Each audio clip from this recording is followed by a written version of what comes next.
Hey, welcome back to Doc's Boost.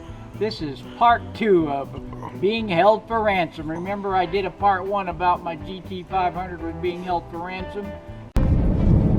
Well, right now I'm on my way to drop the car off at Road Ford to finally get that differential work done. I fear that the issue or the convincing part is not over, that I still have an upward battle to wage.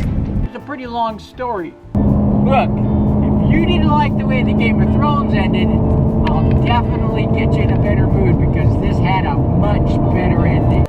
Started about, having some differential work done, and then the work didn't go so well. 10 months later, brought it into the Ford dealer.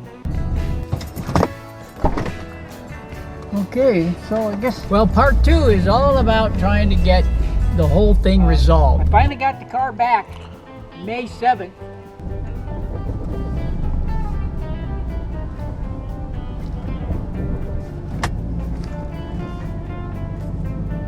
Thank you very much. Appreciate it.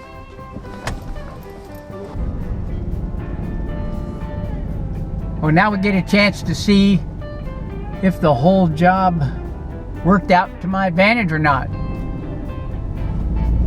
We had it for a very long time, 6 weeks to be exact. It was a little bit challenging, I have to admit, but we will find out how things worked out right now, because I will know in a moment whether or not the noise is there.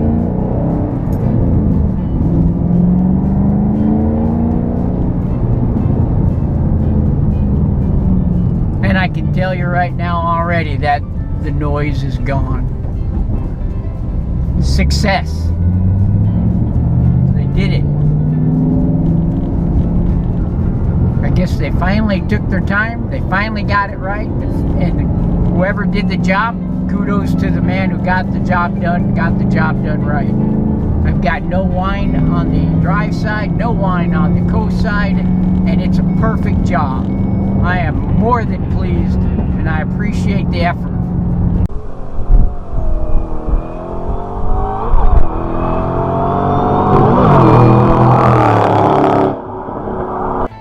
Well, you saw when I picked the car up on May 7th, and it really seemed like it did the job. It was fixed, and I was really shocked. I drove it for like 4 or 5 days and never heard a peep out of the rear end. It was great. I was so excited. But then I got out on the freeway, and this is what I found. It was 60 mile an hour speeds or better.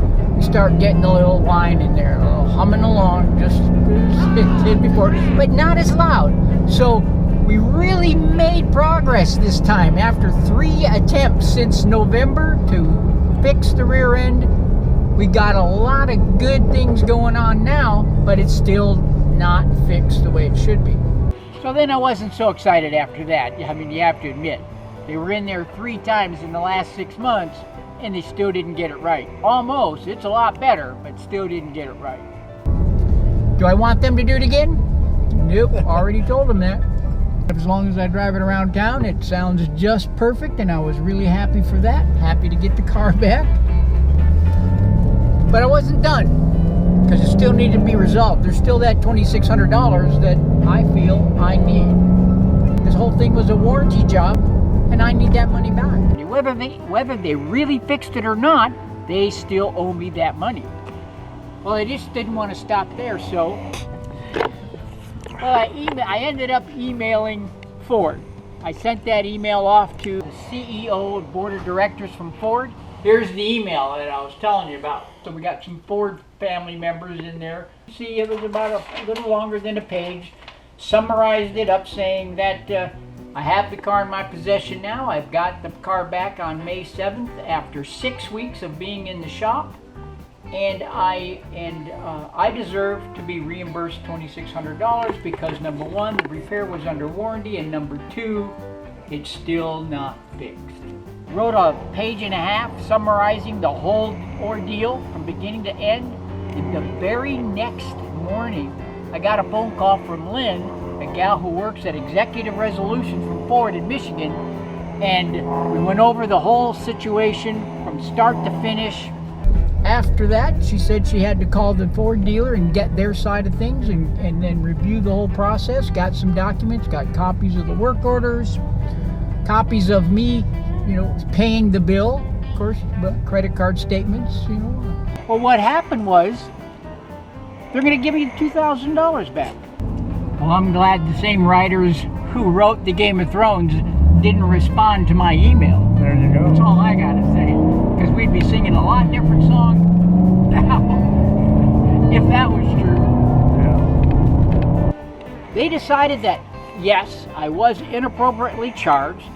Yes, I do deserve to get the money back, but not all of it. And the reasoning was because the original repair back in February did not contain the new carrier that came off of their shell.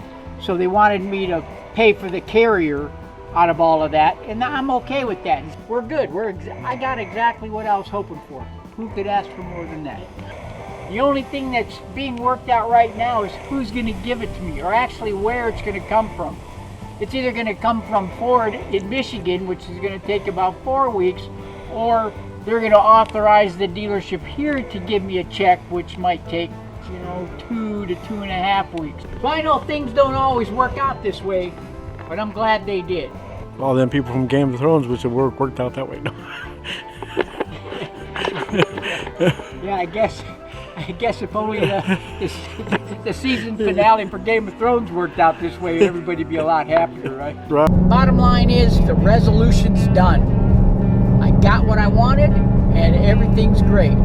I still have that little bit of whine, like I said. I'll probably take the car to a gear and axle specialized repair facility and let them have a crack at it. But I'm done with the Ford dealer on them trying to do an 8.8 differential. I mean, really, come on. Those guys should know how to do those in their sleep, but I guess it's not so much.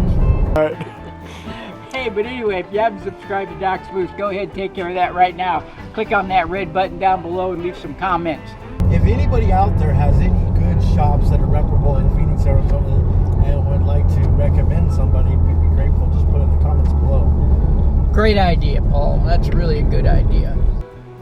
And if you need some names and email addresses, I'd be more than happy to share those email addresses with you. Follow me on Doc's Boost Facebook page and visit docsboost.com. You can now shop at Doc's Boost Facebook page.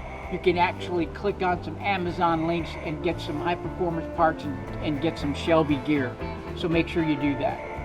And like I said, get out there and have some fun. Stay safe. Always buckle up. Hey, and we'll see you in the next video. Have a great afternoon.